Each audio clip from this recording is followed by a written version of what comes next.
மே 2, 2026 அன்னைக்கு உங்கள் செல்ஃபோனில் அதிக சத்தத்தோட எச்சரிக்கை ஒலி அல்லனா அதிக சத்தத்தோட மெசேஜ் ஏதாவது வந்துச்சு அப்படின்னா பொதுமக்கள் யாரும் பயப்பட வேண்டாம் அப்படின்னு தேசிய பேரிடர் மேலாண்மை ஆணையம் வந்து தெரிவிச்சிருக்காங்க.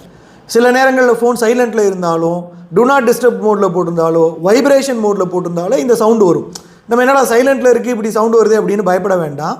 இது வந்து ஒரு சோதனை வந்து இன்றைக்கி நடக்குது. என்ன அப்படின்னா, மழை வெள்ளம், நிலநடுக்கம் போன்ற இயற்கை பேரிடர் காலங்கள் இருக்கும்ல, அந்த சமயத்தில் பொதுமக்களை வந்து எச்சரிப்பதற்கான செல் பிராட்காஸ்ட் அப்படிங்கிற ஒரு சேவை, இதை வந்து நாடு முழுவதும் இன்றைக்கி மத்திய அரசு வந்து சோதனை பண்ணுறாங்க.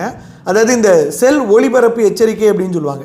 இது எதுக்காக அப்படின்னா, ஒரு உதாரணம், இப்போ திருநெல்வேலி பகுதியில் ஒரு நிலநடுக்கம் வருது அப்படின்னா திருநெல்வேலி பகுதியில் இருக்கிற எல்லா மக்களுக்குமே இந்த எச்சரிக்கை ஒலி அப்படிங்கிறது போய் சேரும். மதுரை, கன்னியாகுமரி பக்கத்தில் எங்கேயாவது ஒரு வெள்ளம் வருது அப்படின்னா அங்கே இருக்கிற மக்கள் எல்லாருக்குமே இந்த எச்சரிக்கை ஒலி அப்படிங்கிறது போய் சேரும். இது நாடு முழுவதும் பேன் இண்டியா அளவில் இன்றைக்கி வந்து இதை செக் பண்ணுறாங்க.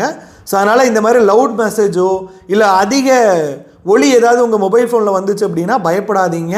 இது தேசிய பேரிடர் மேலாண்மை ஆணையம் நமக்கு அறிவுறுத்தியிருக்காங்க. நன்றி.